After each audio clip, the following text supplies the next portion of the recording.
Okay, welcome. This is Fridays with the Fathers, and I am Sean McLaughlin, the director of the Basilian Spirituality Center. In this installment, we will be speaking about Clement of Rome. Clement of Rome was the fourth bishop of Rome, and he lived about the year 30 to 100. We don't know exactly when, but roughly from about the time of the crucifixion, death, and resurrection of Jesus to the close of the first century. And what's really interesting about this document that's known as 1 Clement or First Clement is that it was only discovered fewer than 150 years ago. So it was in the late 19th century. And it was discovered by an Orthodox bishop, the Metropolitan of Serres, Philotheos Byrenios, in an old monastic library in Constantinople, and it was late in 1875. He was a scholar, he was trained in Germany, and in addition to First Clement, he also found the Didache, which is another document from around the same time. Didache is short for teaching. The longer name of that is the Teaching of the 12 Apostles. So between the first epistle of Clement and the Didache, this Orthodox bishop was, did the church and the academy tremendous services by discovering or really rediscovering these documents because they've been lost for centuries and centuries. Okay, so what is First Clement? What is this letter that we're talking about? So it's a letter written by the Bishop of Rome to the church in Corinth about the year 97. We're not quite sure exactly when it was written, but somewhere around the year 97, give or take a year, okay? And notably, this is the earliest Christian letter outside of the New Testament. So in the New Testament, we have all sorts of letters. We have Paul writing to the Romans, Paul writing to the Galatians, the 3 letters of John, etc. But other than those, this is the earliest Christian letter. And it's called First Clement because Clement's the author, and there's another document known as Second Clement. But that's a little misleading because First Clement is a letter, but Second Clement is more a homily, a sermon. It's not a letter properly speaking. So there are 2 documents attributed to Clement. The second one, it's kind of doubtful that it was really him, but the first one, it was definitely him. And that's why we're focusing on that. Okay, so next questions. Let's learn a little bit more about this Clement. Who was he? In addition to being the 4th Bishop of Rome, the 4th Pope. What's the context of this letter that he wrote? What was Corinth like, the city of Corinth? And then what does the text itself say? All right, who was Clement of Rome? Clement of Rome was the 4th Bishop of Rome, in other words, the 4th Pope. This Clement has been historically identified with the Clement whom Paul mentions in the 4th chapter of Philippians. And it was, in fact, Origen who was the first to make this identification. But we can't be certain of that. It's entirely possible that the Clement whom Paul mentions in Philippians is the same Clement who wrote this letter, but the name was common. So we can't be sure, and ultimately it doesn't matter because at least we know that the author is the Bishop of Rome of First Clement. The Clement in Philippians may be the Bishop of Rome, it may be someone else who was important to the early church. So who were the first bishops of Rome? So we know that Peter was the very first, and we know that Clement is the 4th, so who was in between? Well, here we have Peter, and after Peter was Linus, Pope Linus. Following him was Pope Anacletus, and then finally Clement, whom we're speaking of now. And not many years elapsed in between these popes, so Clement speaks of Peter and Paul as being in his own time, or in his own time. So if that were the case, then Linus and Anacletus would have been in his time as well. So today, sometimes popes can live for 20 years, but back then, sometimes the spans between bishops of Rome was shorter. Okay, what's the context of First Clement? The context is this. Through envy and jealousy, the Corinthians unjustly deposed some older priests and replaced them with younger men. And Clement takes this affair to be so evil that he calls it sedition. And Clement writes to tell the Corinthians three things.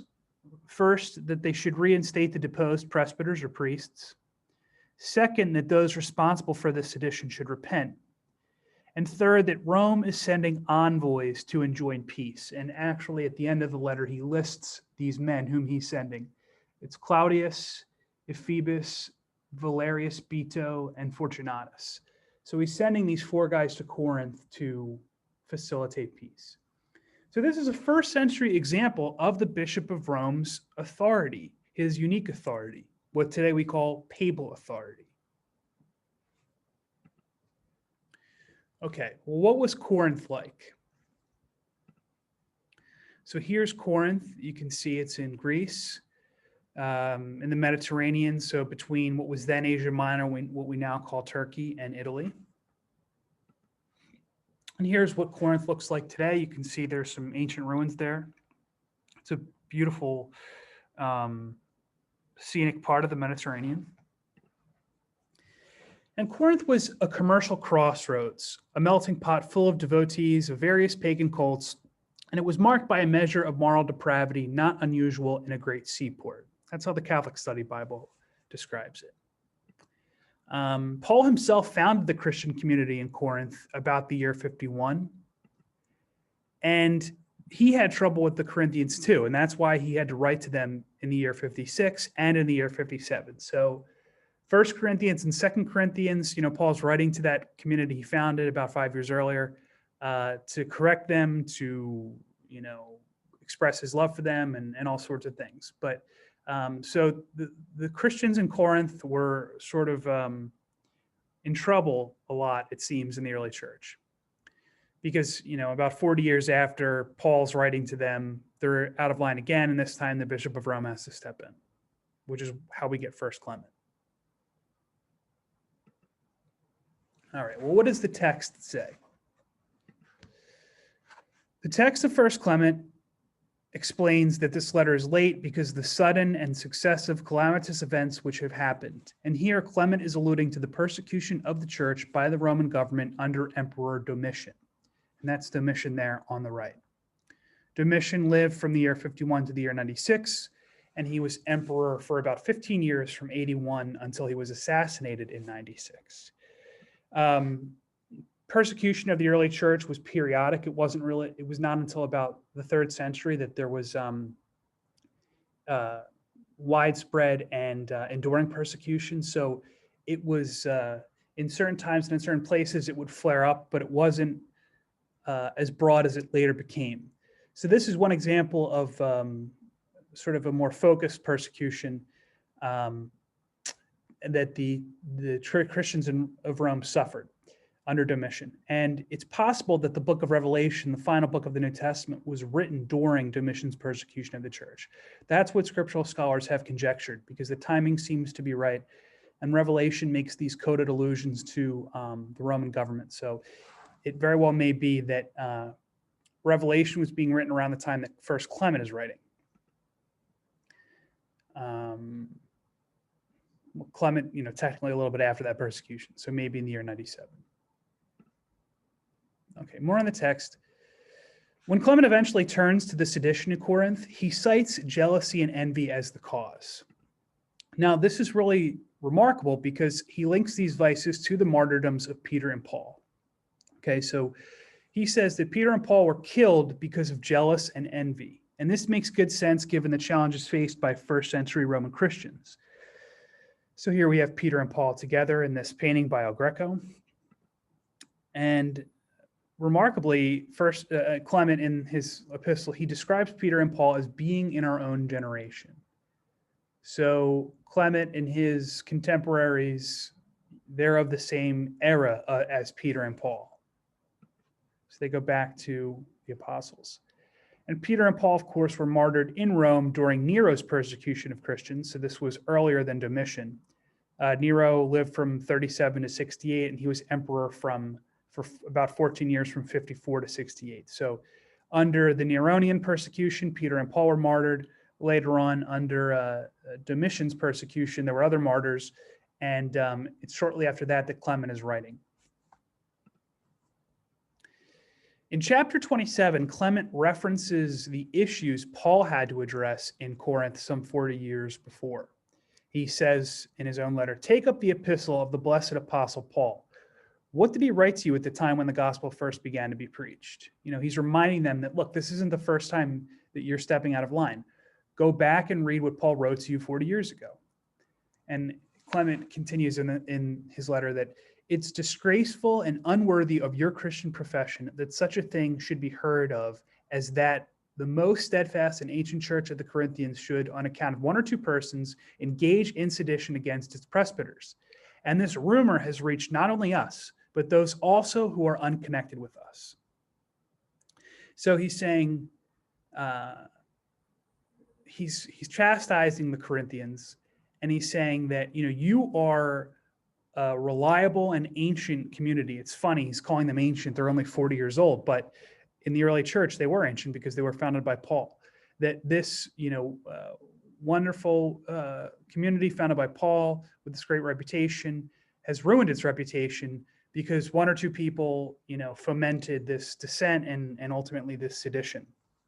And Clement is saying, look, it's not only those of us in the church who know this, but even pagans know about this scandal. So he's really trying to emphasize to them, look what you've done. You've caused a bad name for yourselves, and that the scandal has leaked out to even to non-Christians. Okay. Clement structures his epistle also by emphasizing the following: the Corinthians' need of repentance. They need to be sorry for and contrite for what they've done and to reverse course. He cites the biblical precedent for faith, hospitality, obedience, and humility, which he's saying the Corinthians lack in this instant, in this scandal. Clement stresses the central importance of seeking peace. He emphasizes the evil of sedition and also the apostolic foundations of ordained ministry. So the presbyterate, the episcopate, these aren't just nice things that people decided to put together on their own. They go back to the apostles and to Jesus himself. And for that reason, and many others, but especially that reason, they need to be respected and they cannot be arbitrarily trifled with, which they did by deposing those presbyters. Now, at the end of his letter, Clement says that Rome is sending men whom he calls them witnesses. He also calls them messengers. I'm calling them envoys. He's sending men from Rome to Corinth to help the Corinthians sort this mess out. So again, we see the Bishop of Rome, the Pope, exercising unique authority, intervening in the affairs of a faraway Christian community. It was a Roman colony, but it was still, a good distance from Rome. It wasn't like it was a walking distance. And he's sending men to them to help them with this. And these men are going to report back to Rome with what happened. Okay, leaving the text aside, let's fast forward a number of centuries. I just want to talk about the fact that there are a couple Eastern connections between Clement of Rome and the Christian East. In fact, Cavan Rus has a tradition of venerating Clement of Rome. Now, if you remember, Christendom is largely divided between two parts, the Latin West and the Byzantine East. I'm leaving out the Syriac Near East here, just for the purpose of keeping things simple. But more or less, you can divide Christendom, into Catholicism and Orthodoxy, and the Latin West, or everything left of that red line, is Catholic, and the Byzantine East, or everything to the right of that red line, is Orthodox. Now, there are some notable exceptions. For example, Ukrainian Catholics who are east of that red line yet are Catholic. They are Byzantine Catholics, in fact. But generally, this is one way to think about it. And Clement, who was the Bishop of Rome, the Pope, has been venerated in the Orthodox world. So, for example, inside St. Sophia Cathedral and Cave, which is about 1,000 years old, the original structure, it's been added on to since then, but it has, among its beautiful mosaics, Clement of Rome. This is my favorite image of Clement of Rome. So if you're ever in Ukraine, you make your way to Cave, check out St. Sophia Cathedral and see if you can find this mosaic of Clement of Rome. Also in Moscow, there is a Church of St. Clement, this beautiful red Church of St. Clement. And so it's kind of strange, people may wonder, well, why is there a Russian Orthodox parish named after a pope? And it's because before the Great Schism of 1054, Catholicism and Orthodoxy were one church. So before 1054, this line didn't exist, and it was just one Christendom. And most regrettably, after 1054, we have that split. But two interesting connections, one in Kiev, one in Moscow, of Clement's presence in the Orthodox world. Okay, so now let's turn to some conclusions.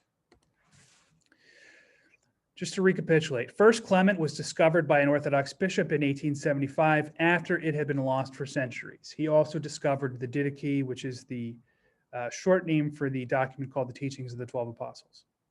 First Clement reveals a lot at the micro and the macro levels. On the micro level, it reveals a lot about the Christian community at Corinth behaving badly again, 40 years after they did so, and Paul had to correct them. On the macro level, it shows the Bishop of Rome exercising unique authority. Now, I wonder if documents like this were available during the Reformation, would the Reformation have taken a different turn? There are a number of Protestants who make the argument that papal authority is a medieval construction, and it's certainly not ancient or apostolic, but in fact it is. And this is not the only document that shows as much. This text also evidences infant baptism. Okay, so there are other Protestant Christians who would say that baptism is only for adult believers, that the Catholic and Orthodox practice of baptizing infants is misguided or whatnot, but this is also untrue because we know that Clement describes Peter and Paul as being in his own generation, and in that time they were baptizing infants. It's in the letter of Clement. So I encourage you to read the whole thing. It's too long to go into much detail for the purposes of this video, but it's freely available online, and it's a wonderful document, and in it you will see this mention of infant baptism. And then again, I mentioned these two Eastern connections between the Byzantine East and Clement of Rome, one in Kiev, one in Moscow, and there are others. So who was Clement? He's the fourth Bishop of Rome, aka the fourth Pope. What is the context of First Clement? Well, the Corinthians had deposed some older priests and put in younger ones, and the older priests had done nothing wrong. Clement says they were blameless. And so he is writing as the Bishop of Rome to one of the daughter churches to correct this. And he's sending envoys there to help them sort it out and reestablish peace. What was Corinth like? Well, it was a very significant city in antiquity. It was a port. Paul established the first Christian community there, and it was still a very busy city at the close of the first century during the time of this document. Text, what does the text say? Well, the text draws from scripture and apostolic tradition to chastise the Corinthians and argue to them how they have lost their way and they need to get back on the path of truth and faith by reestablishing the presbyters who were deposed. And there's a lot of other content there that's worth reading. So it's an important text. It's written in the classical rhetorical style of antiquity, and it was considered quite authoritative. It follows the New Testament in some ancient manuscripts. So to summarize, this document is remarkable because it shows the Bishop of Rome exercising unique authority and intervening in the problems of the Christian community in Corinth. Clement sends men from Rome to Corinth to help reestablish peace. So for all of these reasons and others, this is a very interesting document. Clement of Rome is a very compelling figure, one of the earliest church fathers, and someone whom we should read and keep in mind today and in future generations.